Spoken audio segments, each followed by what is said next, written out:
अनगम्यं वन्दे विष्णुं भवभयहरं सर्वलोकैकनाथं। बोलिए श्री सत्यनारायण भगवान की जय, लक्ष्मी नारायण भगवान की जय। तिलकं ललाटपटले वक्षस्थले कौस्तुभं नासाग्रे वरमौक्तिकं करतले वेणुकरे कङ्कणम् सर्वाङ्गे हरिचन्दनं सुललितं कण्ठे च मुक्तावली गोपालि परिवेष्टितो विजयते गोपालचूडामणिं। श्री सत्यनारायण भगवान की जय। तो सत्यनारायण की कथा हम श्रवण करते हैं। सत्यनारायण की कथा का मतलब क्या हो गया? हमें जीवन में सत्य पर चलना है। सत्य अगर आज अभी कथा श्रवण कर रहे हैं तो आज के दिन, इसीलिए सायंकाल बोला गया, सायंकाल में कथा श्रवण करो। कि कथा श्रवण वैसे तो झूठ नहीं बोलना चाहिए, मगर सत्यनारायण की कथा श्रवण करने के बाद बिल्कुल भी झूठ नहीं बोलना चाहिए। इस प्रकार से हम अगर जीवन में उतार लेंगे, सत्यनारायण की जिस दिन कथा करें उस दिन झूठ नहीं बोलना है। वैसे सदैव नहीं बोले तो बहुत अच्छा है। तो ये प्रकार से नशा हो जाता है। बोले पहले बोलते कथा पहले कहाँ हुई, जब आया तो पहले नहीं। लोगों को समझाया कि जो सत्य पर चलता है उसको आगे आगे इस जन्म में ऐसी प्रकार से प्राप्ति होती है। तो हमें भगवान से प्रार्थना करना है, भगवान जो इस कथा में जो लोगों ने कथा किया और जो सत्य पर चले उसी प्रकार से हमें शक्ति प्रदान करो कि हम सब संपूर्ण परिवार सत्य पर चले और हमारा मनोकामना पूर्ण हो। अब इस सत्य पर चलने की क्या हुआ? व्यास जी महाराज एक बार नैमिषारण्य तीर्थ में 88,000, एक दो नहीं, कोई भी शास्त्र जो कुंभ आदि लगता है वहाँ पर संत महात्मा एकत्र होते हैं तो अपने स्वार्थ कल्याण के नहीं, संसार का कल्याण किस प्रकार से हो सके इसकी परिचर्चा करने के लिए वो एकत्र होते हैं। कि भाई कोई सब एकत्र होते हैं, सब कोई दक्षिण से आता है, कोई पश्चिम से आता है, कोई उत्तर। उसी प्रकार से पहले नैमिषारण्य तीर्थ में ये सब एकत्र हुआ करते थे। यहाँ लोगों के कल्याण की चर्चाएं होती थी। तो व्यास जी महाराज के साथ में 88,000 संत महात्माओं के साथ में बैठे हुए हैं और चर्चा कर रहे हैं। और यहाँ चर्चा में ये बात आती है कि संसार में जितने भी प्राणी है भूमंडल में या मृत्युलोक में सब दुखी है। कोई बोले कि मैं सुखी हूँ, मैं सुखी हूँ, कोई सुखी नहीं है। चाहे कितना धनवान हो, चाहे गरीब हो, चाहे जो भी हो, तो उसके दुख की निवृत्ति कैसी हुई इसकी चर्चा हो रही है। तो सब संत ऋषि महात्मा आपस में चर्चा कर रहे हैं। इतने में चर्चा क्या हुई कि एक बार नारद जी महाराज सोचे कि यह मृत्यु लोग ने क्या किया, अपना नारद जी ने देखा सब प्राणी दुखी हैं। तो नारद जी भी उनके दुख को देखकर दुखी हो गए। दुखी होकर वहां से उत्तर की तरफ चल दिए। उत्तर की तरफ मतलब बद्री विशाल की तरफ। बद्री विशाल में गए और वहां पर क्या देखते हैं, भगवान नारायण ने नारद जी को देखा। नारद जी खिन्न चित्त व्यथित। संत के तो लक्षण होता नहीं कि वो दुखी रहे, व्यथित रहे। तो भगवान नारायण तो जानते हुए भी उनसे प्रश्न किया, नारद जी आप तो बिल्कुल संत वाले लक्षण लग नहीं रहे हैं, आप तो व्यथित दुखी लग रहे हैं। तो नारद जी बोले, महाराज जी मैं अपने लिए दुखी नहीं है। तो बोले क्या बात है, किसके लिए दुखी? बोले मैं आपके मृत्यु लोक में गया, वहां पर जहाँ बार बार जन्म लेते वहां जाकर देखा सब प्राणी दुखी हैं। तो महाराज जी बोले क्या? तो उनके दुख को देखकर मैं दुखी हूँ। तो बोले क्या करना चाहिए? तो आप ऐसा कोई उपाय बताइए जिससे उनके दुख की निवृत्ति हो। तो भगवान नारायण बोले कि भैया उन्होंने क्या किया है, जिसमें चलना चाहिए वह हमारे छोड़ दिया, सत्य का त्याग कर दिया और झूठ का आडंबर ले लिया। अगर किसी आदमी को आप अगर आज बोलो सत्य बोलना है, सत्य गवाही देना है, वो तैयार नहीं होगा। अगर आप बोल दो झूठ बोलना तो चल मैं तुझसे ज्यादा और झूठ बोल दूंगा, है कोई चिंता मत कर। और किसी को सत्य के मार्ग पर सत्य बोलने के लिए बोल दो तो पीछे हट जाता, नहीं भाई मेरे से तो नहीं होगा, है ना। तो भगवान नारायण ने बोला कि भाई सत्य को त्याग दिया तो क्या करें? बोले सत्य को स्वीकारना पड़ेगा। तो कैसे स्वीकार करें? सत्य को अगर आपको बोलो कोई कोई चीज नशा देना पड़ता है करने के लिए आदत डालनी पड़ती है तो ऐसे ही दिया जाता है आपको गलती से, अरे बहुत अच्छी चीजें ग्रहण कर, तो बोलो उनको ऐसे अगर बोलेंगे तो नहीं, उनके कथा कहानियों के माध्यम से बताना पड़ेगा। पहले लोग ब्राह्मण लोग ही पढ़े लिखे रहा करते थे, तो वो कथा कहानियों से लोगों को, ये दादी है नानियाँ है, बच्चों को आजकल तो टीवी का समय आ गया, कार्टून का, टीवी भी नहीं मोबाइल में आ गया, बच्चा हर 2 साल 3 साल का लड़का भी मोबाइल में लगा रहता है। पहले क्या था, दादी नानी ये सब लोगों के ऊपर ज्ञान का उपार्जन करती थी कथा कहानियों के माध्यम से। अब कथा कहानियों के माध्यम से लोग बड़ी सरलता से लोग समझ सकते थे, इसलिए उन्होंने बोला कथा के माध्यम से समझाना है। तो बोले क्या करना चाहिए, बोले सब सामग्री एकत्र करना चाहिए श्रद्धा भक्ति से। सत्यनारायण की पूजा जैसे केला का खंभा भी तो समय परिस्थिति अब खरीदना पड़ता है, पहले साधारण तरीके से अपने खेतों में केले के पेड़ होता है, उसके काट के लाओ, केला खंभा नहीं मिले तो पत्ता मिल जाए, तुलसी दल मिल जाए, फूल मिल जाए, सब व्यवस्थित अपने खेतों में बड़ी सरलता से मिल जाते। जब मुंबई नगरी है तो यहाँ थोड़ा खरीदना पड़ता था, फल फूल केले का फल सब श्रद्धा भक्ति से। अब कोई कोई बोलता है 1.25 किलो सवाया मतलब भाव से एकत्र करो, सब सवैया मन से एकत्र करो भाव से, और उसको सामग्री को एकत्र करके सभी को श्रद्धा पूर्वक भक्ति पूर्वक भगवान को अर्पण करो, और इसके अर्पण करने से आपकी सभी प्रकार की मनोकामनाएं पूर्ण होगी। श्रद्धा जितनी आपकी तीव्र रहेगी उतनी ही एक तो करने वाले को भी श्रद्धा होना चाहिए और जो करा रहा है उसको भी श्रद्धा। हम पंडित जी हैं तो बोले चलो तो सेठ जी पैसा दे देंगे, क्या है, ब्राह्मण को भी श्रद्धा होना चाहिए कि मेरे यजमान का इससे कल्याण होगा, और यजमान को भी श्रद्धा होनी चाहिए कि जो पंडित जी महाराज कर रहे हैं मेरा उससे कल्याण होगा। अगर दोनों में दुविधा, अगर दोनों में न्यूट्रल या ये जो वायर रहता है बिजली का, अगर एक भी कटा तो लाइट नहीं चलेगी। अगर दोनों में बराबर आएगा करंट दौड़ेगा, इधर से आएगा उधर से जाएगा तो ही लाइट चलेगी, पंखा चलेगा। तो हम आप जो है एक दो कनेक्शन है, अगर एक भी कनेक्शन फ्यूज है तो उसका मतलब नहीं रह जाता। हमने बड़ी श्रद्धा से किया, आपने बड़ी श्रद्धा से किया, हमने तो उसका कोई सही बात वो नहीं मिलता। बड़ी पवित्रता से, बड़ी श्रद्धा से, भक्ति से, जैसे आपके मन में भाव एकत्र हुआ सभी भाव से एकत्र करें। संध्या काल के समय बंधुओं के साथ, ब्राह्मण के साथ श्रद्धा भक्ति जो इस कथा को करेगा उसके सभी प्रकार की मनोकामनाएं पूर्ण हुई। इति स्कंद पुराणे रेवा खंडे श्री सत्यनारायण कथा प्रथमोध्याय। बोलो श्री सत्यनारायण भगवान की जय।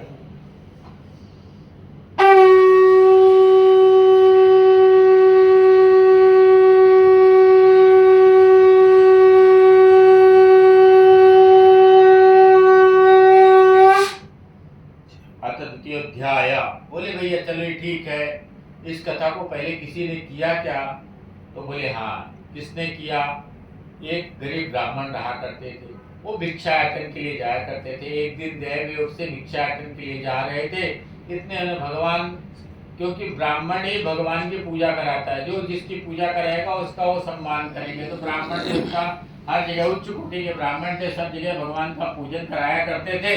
तो भगवान ने बोला है कि इनका कल्याण करना चाहिए, तो एक बूढ़े रूप धारण करके ब्राह्मण के सम्मुख गए। ब्राह्मण से बोले हे ब्राह्मण देवता कहाँ जा रहे हो, इतने व्यथित क्यों। ब्राह्मण देवता ने बोला कि महाराज मैं ब्राह्मण हूँ, हर दिन पूजा पाठ करता हूँ लोगों के कल्याण के लिए, मगर मेरे ही यहाँ धन का बड़ा अभाव है, इतना कमाता हूँ मगर गृहस्थ आश्रम व्यवस्थित चलता नहीं है। बोले महाराज आपको एक काम करना पड़ेगा। क्या करना बोलेगा, आप उनकी पूजन करो। किनकी, बोले सत्यनारायण की। क्या व्यवस्था है, संपूर्ण व्यवस्था बताए जैसे बताया, श्रद्धा भक्ति से एकत्र करो। बोलो ठीक है प्रभु, तो करेंगे। अब ब्राह्मण देवता ने यहाँ संकल्प क्या किया, तत्क्षण हाथ में जल लिया और संकल्प किया कि आज भिक्षा यातन से जो धन मिलेगा उस धन से मैं भगवान का पूजन करूंगा। जैसे उन्होंने संकल्प किया, भगवान की ऐसी कृपा हुई कि जो थोड़ा बहुत दक्षिणा देते थे, भगवान की आज कृपा हुई कि यजमानों ने उनको बहुत सारी दक्षिणा दिया। कभी 1.25 रुपए 1 रुपया मिलता था, 125, 150 रुपए, 500 रुपए मिल गए। उस समय ब्राह्मण देवता बहुत प्रसन्न हुए और प्रसन्नता पूर्वक, जब भी कोई कार्य करो प्रसन्नता पूर्वक, श्रद्धा भक्ति भाव से करना चाहिए। प्रसन्नता पूर्वक उन्होंने सब सवाया अब आजकल 1.25 किलो, 5.25 किलो, 11.5 किलो सब यह मतलब भाव से एकत्र किया। और भाव से एकत्र क्या किया कि बहुत इन्होंने क्या संकल्प किया, जो धन मिलेगा उस धन से मैं तो बहुत सारा धन मिल गया था, बहुत सारी सामग्री एकत्र किया और घर पर गए। और पहले ही जैसे आजकल ऑर्डर दे दो सामान घर पे पहुंच जाता था, पहले भी ये व्यवस्था थी। जब सामान ज्यादा हो जाए तो बनिया अपने आदमी से सामान घर पे भिजवा दिया करता था। ब्राह्मण देवता तो खाली हाथ गए। अब ब्राह्मणी को बोले कि भाई आज इस प्रकार का मैंने संकल्प किया हूं, तो आप एक काम करो, सबको निमंत्रण दे दो। तो ब्राह्मणी आश्चर्यचकित हो गई, बोली खुद का खाने का ठिकाना नहीं है, आप बोलते हो निमंत्रण कर दो। बोले हाँ हाँ। तो ब्राह्मणी भी आश्चर्यचकित हो गई, क्या कैसे निमंत्रण, किसका कैसे। तो इतने में वो सामान जो बनिया क्या से ऑर्डर दिया, सब सामग्री आई, ब्राह्मणी खुश हुई, सबको निमंत्रण देने गई। आमंत्रण और निमंत्रण में फर्क होता है। आमंत्रण का मतलब आइए दर्शन करिए और तुलसी दल लीजिए, प्रसाद लीजिए, और निमंत्रण मतलब आइए दर्शन भी करिए, प्रसाद भी ग्रहण करिए। तो निमंत्रण करने गई, तो निमंत्रण करने उसके बंधु वर्ग ब्राह्मणों के परिवार में ही गई। तो बोले क्या है निमंत्रण कर रही है, इसका तो पहले तो डर गए कि मांगने आई है क्या कुछ, मगर रोज भाई परिस्थिति ऐसी थी कि मांगना पड़ता था। तो बोले नहीं, आज आप सबका निमंत्रण है। बोले आश्चर्यचकित हो गए सब ब्राह्मण कुल परिवार वाले, जब वहाँ ऐसे कैसे। तो बोले कि भाई आज आप सब कथा है घर में हमारी, आप निमंत्रण है, आइए सत्यनारायण भगवान का। कुछ लोग तो उत्साह बस गए, कुछ लोग देखने के लिए गए कि भाई क्या है कैसी व्यवस्था, मगर जब उसके यहाँ का विस्तार देखा, व्यवस्था देखी, तो सब आश्चर्यचकित हो गए। और उसने सत्यनारायण भगवान का उत्तम व्रत किया। और ब्राह्मण देवता के यहाँ जो दलित नारायण स्थिर रूप से विराजमान थे, आस्ते आस्ते वो ब्राह्मण देवता प्रति पूर्णिमा और संक्रांति को, आज जैसे पूर्णिमा है, संक्रांति को कथा करके इस लोक का सुख भोग कर अंत में वैकुंठ लोक को गया। बोलते हैं ऋषि महात्मा, बोलते हैं महाराज जी चलो ये मैं मान लिया, इस ब्राह्मण का कल्याण हो गया, जिस ब्राह्मण ने पुण्य किया था इसका कल्याण हो गया। मगर कभी कभी होता है बहुत बड़ा आम का पेड़ है, बहुत सारे फल लगे हैं, पत्थर उठाओ और मारो तो कोई ना कोई तो फल गिरेगा ही बहुत सारे, तो एक का कल्याण हुआ। आप ऐसा कोई बताइए जो कोई दान धर्म पुण्य ना किया उसका भी कल्याण हो गया हो। तो बोले हाँ ऐसी एक कथा है। बोले क्या है। बोले उसी गांव में वाराणसी नगरी में एक लकड़हारा रहा करता था। वो जंगल से लकड़ियां एकत्र करता था और जाकर गांव में नगर में बेचा करता था। अब ये लकड़हारा एक दिन लकड़ी एकत्र किया और उसी नगर गांव से निकला जिस गांव में इस ब्राह्मण की वहां पर कुटिया थी, झोपड़ी थी। उस झोपड़ी के पास से निकला तो ब्राह्मण और लकड़हारा दोनों आपस में मिला करते थे, टकरा जाया करते थे। लकड़हारा लकड़ी बेचने जाते थे, ब्राह्मण भिक्षाटन के लिए कथा आदि करने के लिए जाए, दोनों मिल जाते थे, तो राम राम हुआ करती थी। और लकड़हारे को मालूम था कि ब्राह्मण की कुटिया या झोपड़ी यहाँ थी, मगर वहां झोपड़ी की जगह में उसने क्या देखा, बहुत सुंदर कोठी बनी हुई है। बड़ा आश्चर्यचकित हो गया लकड़हारा, ये ऐसे कैसे हो गया, चमत्कार हो गया। और लकड़हारा डरते डरते लकड़ी के गट्ठे को बाहर रखा, अंदर जाकर देखा तो ऐसे पीछे से ब्राह्मण देवता बंधु वर्गों के साथ भगवान नारायण का पूजन कर रहे थे। पूजन समाप्त हुई, ब्राह्मण देवता उठे, प्रणाम किया, आरती हुई, सबको आरती दी, सब प्रसाद देने गए तो लकड़हारा उठ खड़ा हुआ। लकड़हारे ने ब्राह्मण को देखा, ब्राह्मण ने लकड़हारे को देखा, आंखों को बात हुई और भगवान क्या कर रहे हैं। बोले जो भी कुछ आज देख रहे हो ना सब इन्हीं के कारण है। लकड़हारे को बोले भगवान नारायण, तो बोले भाई इन्हीं के कारण है तो मुझे भी बताइए, मैं भी करूँगा। आजकल तो बहुत लोग छुपाते हैं, अगर किसी का किसी काम करने से कल्याण हो जाता है तो बोलते नहीं बोलना नहीं महाराज किसी को, है ना भाई, किसी का कल्याण होता तो होने दो। लकड़हारे को बोले ठहरो, और फिर लकड़हारे को संपूर्ण व्यवस्थित जिस प्रकार से कथा किया, श्रद्धा भक्ति पूर्वक ऐसे ऐसे करना है।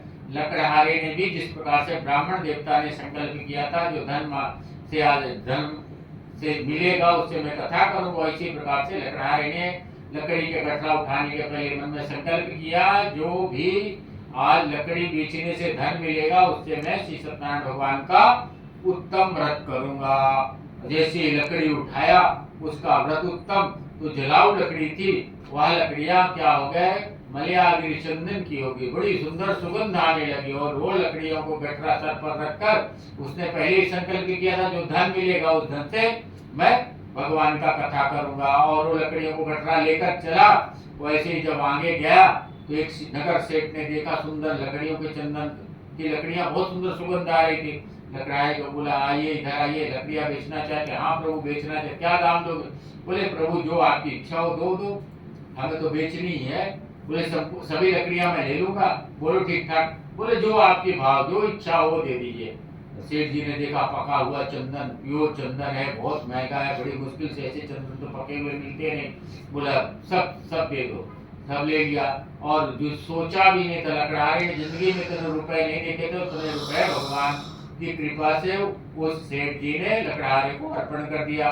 लकड़हारा बहुत प्रसन्न हो गया। लकड़हारा नून होकर नहीं किया, क्योंकि पहले संकल्प किया था आज लकड़ी बेचने से जो धन मिलेगा उस धन से मैं भगवान का पूजन करूंगा।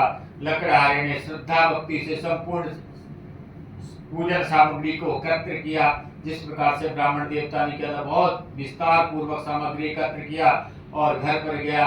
उसी प्रकार से हुआ कि सामान तो अकेले ले नहीं जा सकता था, इतना रुपए मिल गए थे, बहुत सारा सामान था। सेठ जी ने भी बोला बहुत इसमें मेरे को मार्जिन मिल रहा है, उसने स्टाफ के साथ भेजा। लकड़हारे ने अपनी पत्नी को बोला कि सबको निमंत्रण दो आज। सब वो भी आश्चर्यचकित हो गए जिनको निमंत्रण देने गया परिवार बंधु वर्गों में। तो बोला कि भैया क्या है? तो उन्होंने बोला कि भाई ये आज निमंत्रण है। और निमंत्रण के उसमें उन्होंने कुछ देखने के लिए, कुछ समझने के लिए आए। जब उन्होंने देखा तब उन्होंने आश्चर्यचकित हो गए।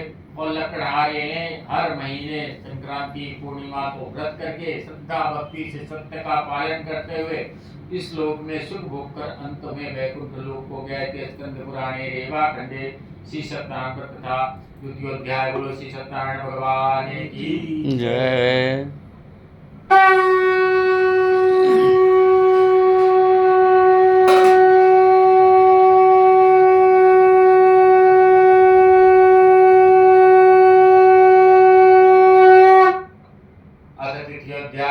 अब बोलते हैं चलिए भाई, कोई हो गई कथा हो गई, ब्राह्मण ने कथा किया, लकड़हारे ने कथा किया। जब कथा सुनने की वो हो जाती है तो लोगों के मन में बड़ी श्रद्धा हो जाती है, कथा और सुनने की इच्छा होती है। ये बोलते हैं पूर्व काल में उल्कामुख नाम के राजा थे, बड़े बुद्धिमान थे, जितेंद्र थे, सत्य वक्ता थे। सत्य का पालन करना चाहिए। यह कारण आज कल हम लोगों के ऐसे जीवन हो गया है कि बिना कारण झूठ को आडंबर ओढ़ लेते हैं और झूठ ज्यादा दिन चलता नहीं है। अपने आप सत्य पे आ जाओगे। अगर आज सत्य बोले होगे तो आप भूलोगे नहीं, झूठ बोलोगे तो आज नहीं तो कल। इसीलिए कोर्ट वोर्ट में गवाही होती 6-6 महीना 8-8 महीना बाद होती है। सत्य रहेगा तो सही बोलेगा, अगर झूठा रहेगा तो हर बार सब बार गवाही लिखी जाती है कि इसने पहले ऐसे बोला। अगर आप सत्य बोले होंगे ना कि मैं ये ऐसा हुआ तो वही रहेगी। अगर झूठा रहेगा तो बदलती रहेगी। तो यहाँ पर बोलते हैं उल्कामुख नाम के राजा थे, बड़े जितेंद्रीय सत्यवक्ता थे। और वो समाज को, परिवार को, लोगों को, अपने प्रजा को ज्ञान देने के लिए कुछ आयोजन किया करते थे हर क्षेत्र में जा जाके। एक दिन गंगा के तट पर वह सत्यनारायण की कथा कर रहे थे। कथा करते करते उसी समय, क्योंकि हर क्षेत्र में अलग अलग स्थानों में जाकर तो लोगों को सत्य पर चलने का प्रेरित करने के लिए, कोई उनको जरूरत नहीं था कि यहाँ दिखाना, मगर ये सार्वजनिक रूप से करने से मतलब सब आए और देखें तो उनका कल्याण हो। तो ये उल्कामुख नाम के राजा कथा कर रहे थे। कथा करते करते क्या हुआ, उन्हीं के नाम का नगर का एक साधु नामक वैश्य, नगर सेठ, बहुत बड़ा राजा, वो नगर का सेठ था। हीरे जवाहरात का व्यापार करता था। वो कहीं से व्यापार करके आ रहा था। व्यापार करके आते आते उसने क्या देखा कि मेरे नगर का राजा कुछ कर रहे हैं, तो नौका को किनारे, तो जल से जाते थे, पहले जल की यात्रा होती थी, तो ठहराया और वहां पर आए, कहा जहाँ राजा कथा कर रहे थे। अब राजा को देखकर वह साधु नामक वैश्य वहीं रुक गए। राजा ने भी देखा कि हमारे नगर का नगर सेठ जो बहुत सारा कर देता है, तो वहां भी उसका सम्मान होता है, आया हुआ। तो राजा ने उनका सम्मान किया, प्रसाद दिया। और राजन से वापस साधु नामक वैश्य ने पूछा, सेठ जी आप ये क्या कर रहे हैं? तो बोले जो कुछ भी है सब इन्हीं की कृपा है, उन्हीं का पूजन कर रहा हूँ। तो बोले इससे सब मनोरथ पूर्ण? तो बोलते सब मनोरथ। बोलते मेरा 25 साल विवाह हुआ, गृहस्थ आश्रम में प्रवेश किया, मगर संतान नहीं हुई, तो इससे होगी। बोले सब मनोकामना पूर्ण हो जाएगी, कोई चिंता मत करो। बनिया जो होता है, सेठ होता है, बड़ा बुद्धिमान होता है। उन्होंने क्या संकल्प किया कि जब मेरा मनोरथ, मेरे यहाँ संतान होगी तो मैं कथा करूंगा। उस ब्राह्मण ने नहीं बोला कि मैं जब धनवान हो जाऊं, उस लकड़हारे ने नहीं बोला कि मैं जब बहुत धनवान हो जाऊं। और यहाँ ये बनिया, बनिए, बिगड़िए नहीं, बनिए, बनिया बोलता है कि जब मैं करूंगा, कब करूंगा, जब मेरे संतान होगी। उसने संकल्प कर दिया, अपने घर में गया। अब उसकी पत्नी का नाम लीलावती था। लीलावती को बताया कि आज मैंने संकल्प किया है कि मैं सत्यनारायण भगवान का व्रत कब करूंगा, जब मेरे संतान होगी। भगवान की कृपा से ऐसी चमत्कार हुआ, जो 25 वर्ष में संतान नहीं हुई थी, उसको उसकी पत्नी गर्भवती हो गई। और गर्भवती होने के बाद 10वें महीने में सुंदर कन्या का जन्म हो गया। कन्या का जन्म होते ही सेठ जी ने उसका नामकरण, जात कर्म संस्कार किया। और नगर सेठ था, बहुत सारा खर्चा किया था।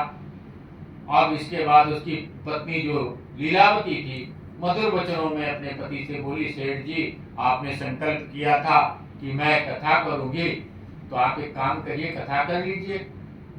तो बोलती, देखती नहीं है इसके जन्म में जात कर्म नामकरण आदमी कितना खर्चा हो गया, अब तो एक खर्चा और बता रही है, अभी कुछ दिन ठहर जा फिर कर लूंगी। 1 आध महीना हुआ, फिर सेठानी पीछे। सेठ जी बोले, रोज रोज पीछे मत पड़, मैं एक काम करता हूँ, इसके विवाह के समय सल्टा दूंगा। कुछ कुछ लोग कोई कोई काम सल्टाने के लिए करते हैं, तो भाव ये होना चाहिए कि श्रद्धा भक्ति से मैं सल्टा दूंगा। अब क्या था, उस समय क्या था, सेठों की चलती थी, सेठानियों की नहीं चलती थी। अब समय उल्टा हो गया, अब सेठानियों की चलती है, सेठों की नहीं चलती है। समय सबका आता है, तो समय परिवर्तित हो गया, सेठानी शांत हो गई। बहुत समय व्यतीत हो गया। एक दिन सेठ जी अपने पुत्री को बगीचे में खेलते हुए देखा, तो देखा तो कन्या तो विवाह के योग्य हो गई है। तो विवाह योग्य वर होना चाहिए, कन्या के योग्य वर होना चाहिए। योग्य वर से कन्या का विवाह नहीं करना चाहिए, कोई भी मिल जाए उसी के साथ कर दो। योग्य वर होए तो बोले अपने वाणी, जो उनके यहाँ कर्मचारी गण थे, उनके लिए उनको आर्डर दिया कि जाके कन्या के सुयोग्य वाणिक पुत्र, मतलब अपने कुल परिवार का हो, वैसा ढूंढ कर लाओ। अब उसको ढूंढने के लिए वाराणसी रहते थे, ढूंढते ढूंढते कलकत्ता नगरी में दूतों ने सब अच्छा व्यवस्थित ढूंढा और सेठ जी के सम्मुख बायोडाटा प्रस्तुत किया। सेठ जी ने देखा और फिर अपने परिवार से, बंधु वर्गों से, मित्रों से चर्चा किया कि इस प्रकार का लड़का है, सब पता लगाया, बोला हाँ सुयोग्य है, उसका विवाह कर देना चाहिए। सेठ जी ने अपनी कन्या का विवाह उस योग्य वाणिक पुत्र के साथ कर दिया। बड़ा विस्तार से कथा विवाह किया। विवाह करने के बाद पुनः उसकी पत्नी जो लीलावती थी, बोली कलावती का विवाह करिए। तो बोली भाई अभी देखती नहीं इसके विवाह में कितना, कथा करिए। बोली देखती नहीं इसके विवाह में कितना खर्चा हो गया, फिर तो एक खर्चा बता रही है, कमान धमा लेने के बाद में करूंगा। और अपने पुत्र को तेरे दमाद को लेकर घर जमाई हो। दमाद व्यापार बहुत था, ऐसा ही पुत्र ढूंढ रहा था, उसको लेकर ये व्यापार करने के लिए निकल गए। कहाँ व्यापार करने आ गए, मुंबई नगरी रत्नासापुर नगर में। और यहाँ व्यापार करने आए, और व्यापार करने के लिए जब आए तो यहाँ पर जो यहाँ का राजा था, उसके चंद्रकेतु नाम था उनका, उनके कोषागार में भयानक चोरी हुई। आज तक कभी उनके कोषागार में परिंदा भी पर नहीं मारा करता था, आज भयानक चोरी हो गई। अब भयानक चोरी होने के कारण वो दो चोर थे, धन को लेकर भाग रहे थे। इतने में दूतों ने पीछा किया, तो सोचे पकड़े जाएंगे। तो ये ससुर दामाद जहाँ व्यापार करने के लिए बम्बई नगरी आए थे, वहाँ एक धर्मशाला में ठहरे हुए थे। वहाँ पहले रोक टोक नहीं थी, कोई जाए तो वहाँ पर गए, और जहाँ ससुर दामाद लेटे हुए आराम कर रहे थे, वहीं राजा के कोषागार से चुराया हुआ धन राजा के उन दोनों के पास ठहर कर खंबे के पीछे छुप गए। राजा के सिपाही दूत आए और देखे कि धन तो यहाँ रखा है, धन देखा बराबर है, कोषागार का ही है, बोले ले जाओ। और दोनों को उठाए, बोले इतने तुम निडर चोर हो कि राजा के घर में तुम चोरी करके कोषागार में इस प्रकार से सो रहे हो।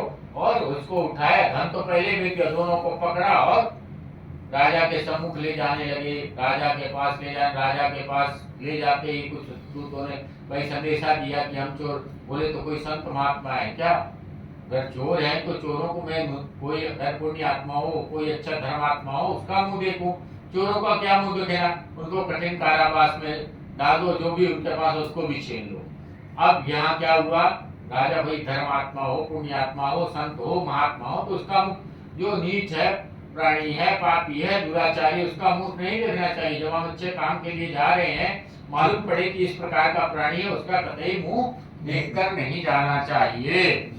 तो उन्होंने बोला इसको कठिन कारावास में दूर।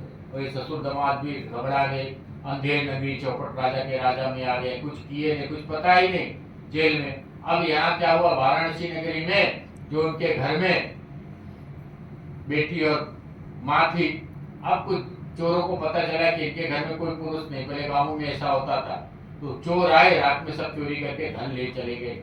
अब जो घर में जो नगर सेठ था, उसके घर में धन का अभाव हो गया कि बाहर की कमाई नहीं आ रही है। अब जो था चोर चुरा ले गए। अब परिस्थिति ऐसी हो गई कि उस कन्या को, लीलावती की पुत्री कलावती को, दूसरे के घर में इवेंट आदि व्यवस्था होती थी, वहां काम करने जाती थी। वही ब्राह्मण देवता थे, उसी ब्राह्मण जो पहले साधु नाम, उनके यहाँ कथा हो रही थी। कथा के लिए लोग, बहुत लोग आते थे, तो वहाँ व्यवस्था, भोजन आदि की व्यवस्था के लिए लोगों के बाहर से काम करने वालों को हायर किया करते, तो उसको बुलाया गया। अब बुलाने के बाद क्या हुआ, वो आई और काम करते करते बहुत लेट हो गई। अब लेट होने के बाद वो कथा वथा समाप्त हो गई, सब लोग ने भोजन कर दिया, प्रसाद दिया और अपने घर गई। माता लीलावती ने पूछा, बेटी इतनी रात में कहाँ रही, तेरे मन में क्या है? बोली, माँ मैं तो एक ब्राह्मण के यहाँ भगवान की कथा हो रही थी, पूजन हो रही थी, इसमें लेट हो गई, ये प्रसाद लाई हूँ। माँ ने प्रसाद खाया और तत्क्षण उसको स्मरण आया कि मेरे पति ने भी कुछ पूजन का संकल्प किया था, आज तक हुई नहीं, शायद उन्हीं के कारण ऐसा हो रहा। तत्क्षण व्यवस्था किया और माँ बेटी ने भगवान का कथन किया और भगवान से क्षमा मांगा, प्रार्थना किया कि मेरे से या मेरे परिवार से किसी प्रकार का भूल चूक हुई तो क्षमा करिए, त्राहिमाम त्राहिमाम। भगवान तो भाव के भूखे। तत्क्षण मुंबई नगरी में राजा को स्वप्न दिखाई दिया कि तुम प्रातः काल होते ही जो बंदी गृह में दो ससुर दामाद और वैश्य नामक साधु को बंद करके रखे, प्रातः ही छोड़ दो, नहीं तुम्हारा सब कुछ नष्ट हो जाएगा। ऐसे आकाशवाणी, राजा उठा, ब्रह्म मुहूर्त में उठ गए और राजपुरोहित को बुलाया गया, मंत्री को बुलाया गया। बोला, हमने प्रातः काल ब्रह्म मुहूर्त में इस प्रकार का सपना देखा, हम क्या करें? बोले, महाराज पहले के चापलूस लोग नहीं होते थे, पहले अच्छे होते थे। तो उन्होंने बोला कि जो आपने स्वप्न देखा, स्वप्न का अर्थ होता है जो आपने स्वप्न देखा वो करिए। और उनको बंदीगिरी से छुड़ा कर लाया गया। वो डर कर कांपने लगे कि भैया ये तो बिना कारण, उनको पता ही नहीं हम क्यों जेल में हैं। अंधेर नगरी चौपट राजा के चक्कर में, बोले आप फांसी देकर कांपने लगे। राजा बोला, आप डरने की आवश्यकता नहीं, तुम्हें भाभी बस इस प्रकार का कष्ट मिला है, डरो मत। उनका छौर कर्म आदि कराया और बहुत सारा धन करके व्यापार भी करते, 10-20 साल लगते। राजा प्रसन्न हो जाए, डर भी गया था कि स्वप्न आया तो जितना धन लिया था कई गुना धन देकर उनको बोला, आप अपने नगर को जाइए। राजा को प्रणाम करके बोले, आपकी इच्छा से हम अपने नगर के स्कंद पुराणे रेवा खंडे श्री सत्यनारायण व्रत तथा तृतीयोध्याय बोलो श्री सत्यनारायण भगवान की जय।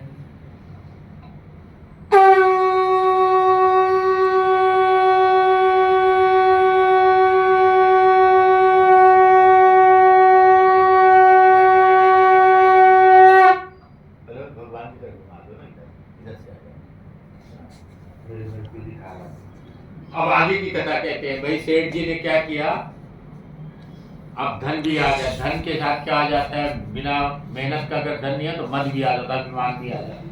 अभिमान भी आ गया, धन भी आ गया। प्रेम निष्ठा पूर्वक उसने तत्क्षण भगवान की कथा किया। वो भी सेठ जी ने भी किया, कथा किया कि भाई इस कथा के कारण हम भावी बस हुआ, तो उसने भी कथा किया।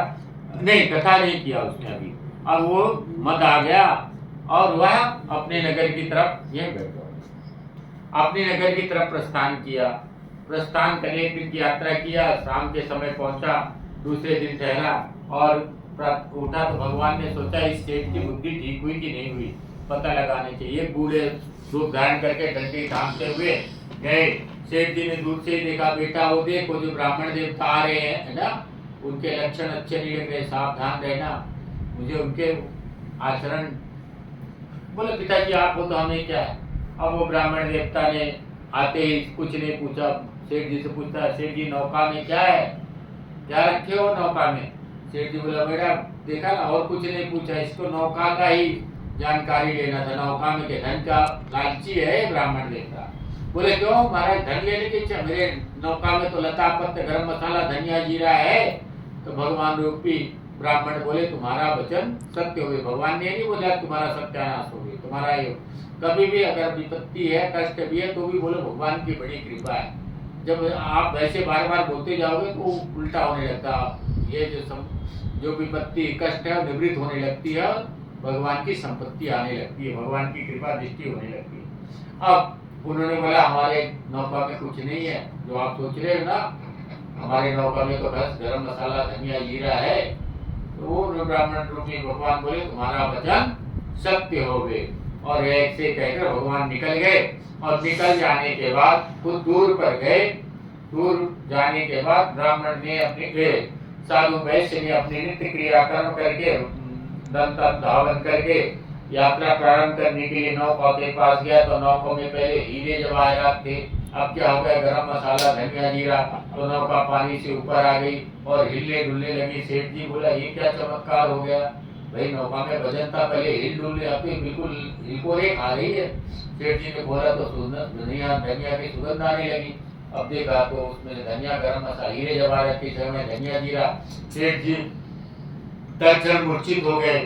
दमाद जो था जल का छाटा उठा मारा, और जैसे ही मारा सेठ जी बोले हम तो बर्बाद हो गए। बोले नहीं पिताजी आप चिंता मत करिए, हमें वो ब्राह्मण देवता बूढ़े देव आए थे, उन्हीं का श्राप है, उन्हीं के शरण में चलना चाहिए। तो बेटा बोले तो निकल के बोले नहीं, ज्यादा दूर बूढ़े थे, नहीं जा पाए होंगे, तो क्या करें? बोले कि आप चलिए जिस मार्ग से गए तो उस मार्ग पे दौड़ते हुए गए।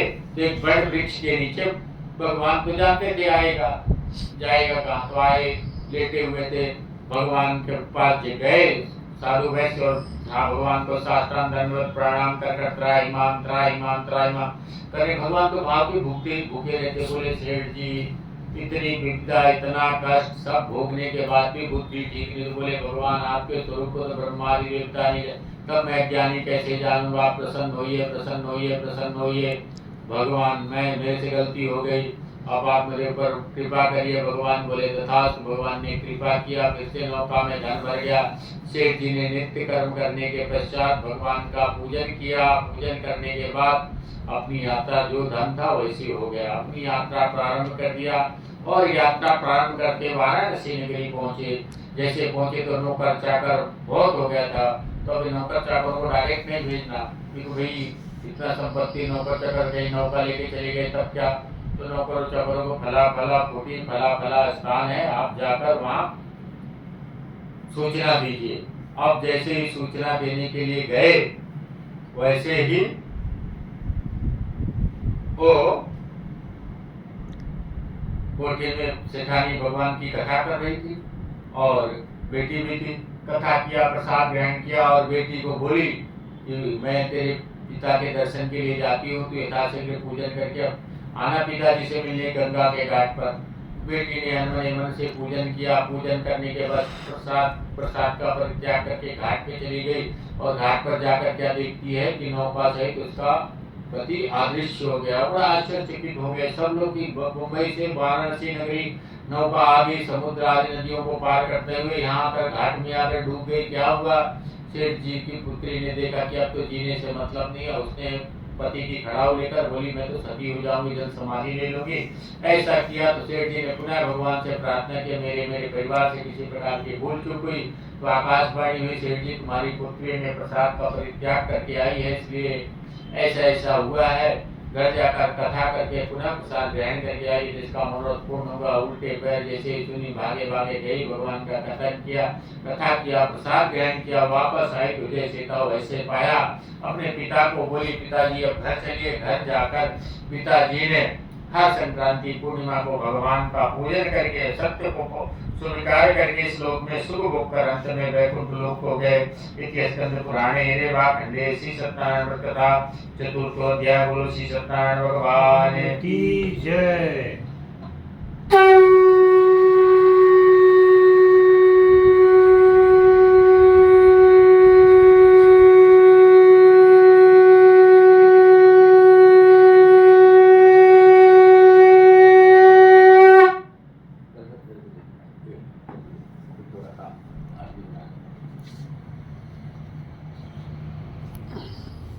तो इस प्रकार से भगवान का पंचम अध्याय आता है। सूत जी ने आगे कहा, हे ऋषियों, मैं एक और कथा कहता हूँ, सुनो। प्रजापालन में लीन तुंगद्युम्न नाम का एक महाराजा थे। जितेंद्रिय थे, सत्यवक्ता थे। एक दिन की बात है, वह कुछ ऐसे आखेट करने के लिए वन में गए। आखेट करते करते आए तो उन्होंने देखा कि उनके वन में उनके स्थान के कुछ ग्वाल बाल कुछ कर रहे हैं, मगर राजा वहाँ पर ग्वाल बालों को करते हुए देखकर अभिमान बस उनके पास नहीं गए। और ग्वाल बालों ने देखा कि हमारे नगर का राजा आया हुआ है और यहाँ बैठे हुए हैं, तो ग्वाल बालों ने जो प्रसाद भोग लगाया था उसके पास ले जाकर रखा। राजा अभिमान वश उस प्रसाद को बोले, इन गंदे लोगों के हाथ का मैं प्रसाद लूं, और उस प्रसाद का परित्याग करके अपने नगर को आया। नगर पर आकर क्या देखता है, किसी दूसरे राज्य के राजा ने चढ़ाई कर दिया। अब सब कुछ नष्ट हो गया है। और आश्चर्यचकित हो गया कि किसी गुप्तचरों ने कोई सूचना नहीं दी, और कोई सूचना न देने के कारण ऐसे कैसे हो गया। तो उसने मन में विचार किया कि आज मेरे से कुछ तो गड़बड़ हुई है। उसने विचार किया, हाँ, यमुना के तट पर ग्वाल बाल कुछ कर रहे थे और मैं अभिमान बस वहाँ नहीं गया, वो कुछ प्रसाद रख के गए, उस प्रसाद का मैं परित्याग कर दिया हूँ, शायद उसी के कारण ऐसा कुछ हुआ हो।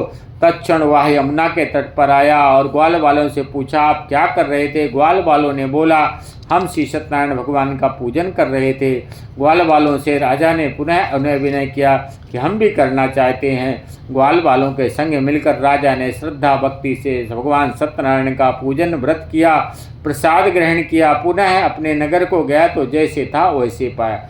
कोई प्रसाद दे, जरूरी नहीं खाना, सिरों में धारण कर लेना चाहिए। आजकल अनजाने का प्रसाद भी नहीं लेना चाहिए। यात्रा वगैरह में लोग देते हैं, ट्रेन में जा रहे हो कोई प्रसाद दे दे तो बोले पंडित जी ने बोला है इसलिए खाना चाहिए। नहीं, कोई प्रसाद दे तो उसका अनादर नहीं करना, मस्तक में धारण कर लो और सोचो कि मैं तो अकेले खाऊंगा। किसी पेड़ के नीचे रख दो, बहुत सारे कीड़े मकोड़े चिड़िया खाएंगी। किसी जानवर को दे दो, किसी मतलब मनुष्य को भी ऐसे स्थान पर रख दो जहाँ दूसरों का हो, भला हो जाए। तैयार अनादर नहीं करना, धिक्कारना नहीं, मस्तक पे धारण करके उसको आप कहीं भी धारण कर सकते हैं। से उस सेठ जी का राजा का मनोरथ पूर्ण हुआ। अब बोलते हैं, जिसने इसने पहले जन्म में कथा किया था उनके दूसरे जन्म की कथा कहता हूँ। सतानंद नामक वृद्ध ब्राह्मण ने यह व्रत किया जिससे सुदामा के रूप में जन्म लेकर श्री कृष्ण की भक्ति कर मोक्ष को प्राप्त किया। उल्कामुख नाम के महाराजा इस व्रत के पूर्ण से राजा दशरथ बने और श्री रंगनाथ जी का पूजन कर मृत्यु के बाद वैकुंठ लोक को प्राप्त हुए। साधु नाम के वैश्य ने सत्य प्रतिज्ञा राजा मोरध्वज बनकर अपने पुत्र को आरे से चीर कर मोक्ष को प्राप्त किया, वह भी इस व्रत का फल था। इस तरह महाराज तुंगध्वज स्वयंभू मनु हुए, जिन्हें बहुत से लोगों को भगवान की भक्ति में लीन कर मोक्ष को प्राप्त किया। लकड़हारा भील अगले जन्म में गुह नामक निषाद राजा हुआ, जिसने भगवान राम के चरणों की सेवा कर मोक्ष को प्राप्त किया। इति स्कंद पुराणे रेवा खंडे श्री सत्यनारायण व्रत कथा परिपूर्ण। बोलो श्री सत्यनारायण भगवान की जय।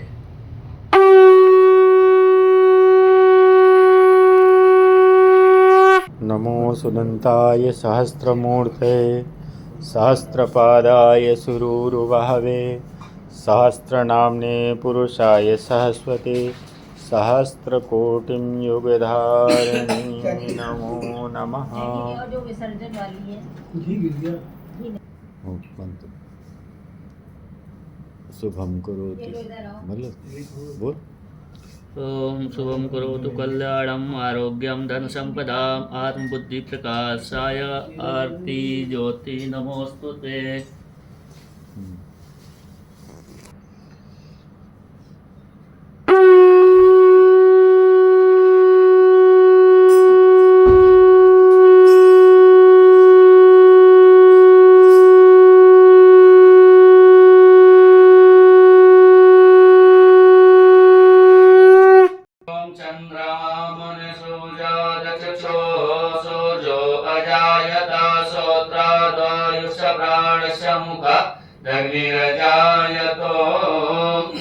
ओम जय लक्ष्मी रमण स्वामी जय लक्ष्मी रमण सत्यनारायण स्वामी सत्यनारायण स्वामी जनपातक हरणा ओम जय लक्ष्मी रमणा रत्नजडित सिंहासन अद्भुत विराजे स्वामी अद्भुत विराजे नारद करत निरंजन नारद करत निरंजन घंटा ध्वनि बाजे ओम जय लक्ष्मी रमणा आकंद भय कलि कारण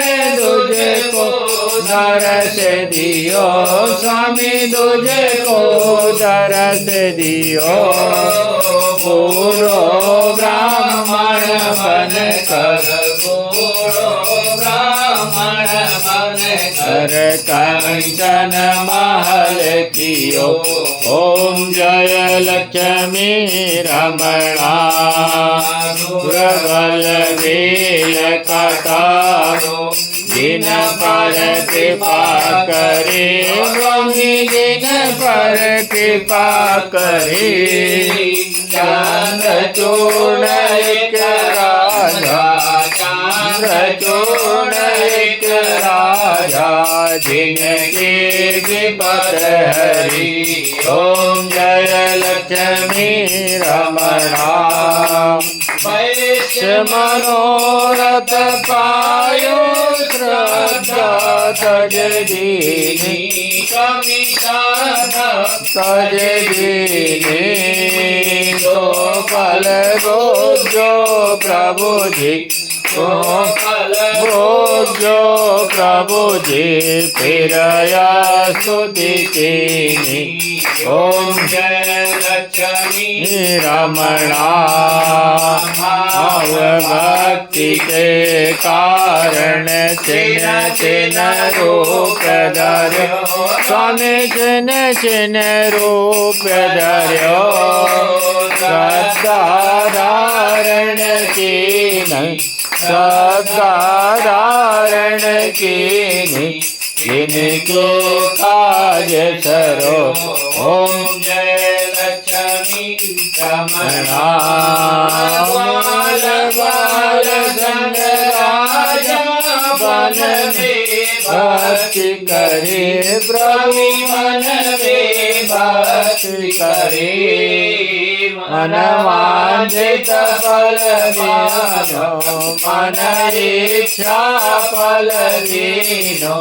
दीन दयाल हरि ओम जय लक्ष्मी रमणा जानत प्रसाद सवायो कदली फल मेवा स्वामी कदली फल मेवा धूप दीप तुलसी से धूप दीप तुलसी से राजी सतदेवा ओम जय लक्ष्मी रमणा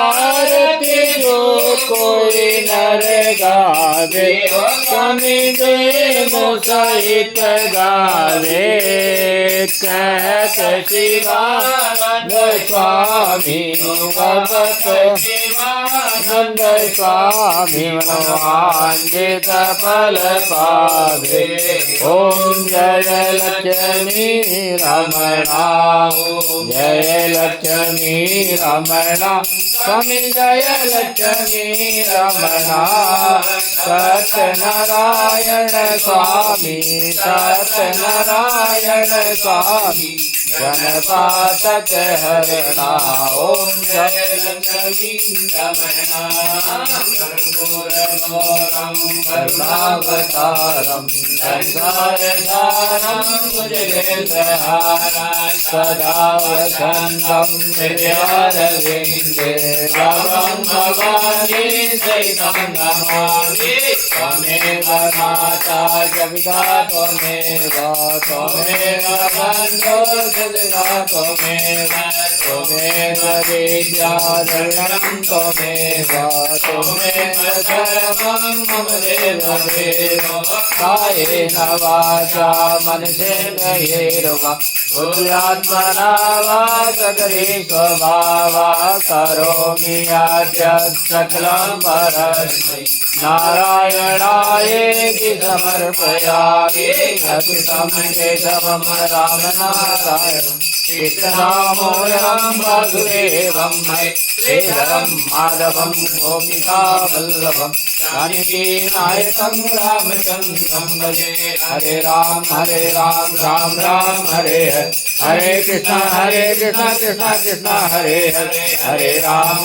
राम राम राम हरे हरे कृष्ण कृष्ण कृष्ण हरे हरे राम राम राम हरे हरे हरे कृष्ण कृष्ण कृष्ण हरे हरे जलेन शीतलीकरणम्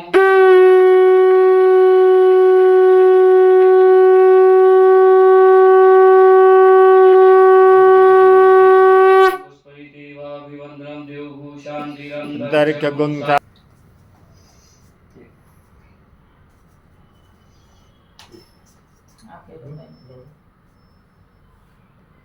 यज्ञमय जन्तदेवस्थानि धर्माणि प्रथमान्यनातेह नाकं महिमानः स चन्द्र यत्र पूर्वे साध्याः सन्ति देवाः धियों राजाधिराज सैने नमो वयं वैष्णवणाय कुर्महे समे कामान् कामकामाय मह्यं कामेश्वरो वैष्णवणो ददातु कुबेराय वैष्णवणाय महाराजाय नमः हरिं स्वस्य साम्राज्यं भोज्यं स्वराज्यं वैराज्यं परमेष्टं राज्यं महाराजमाधिपत्यं संबंधपर्यायी स्यात् सार्वभौमौ सर्वायुषान्तादा परार्धात् पृथिव्यै पर्यन्ताय एकराडिति तदपि श्लोको विजितो मरुतः वेष्ठारो मरुतस्यावसन्गृहे आवीक्षितस्य कामप्रे विश्वे देवा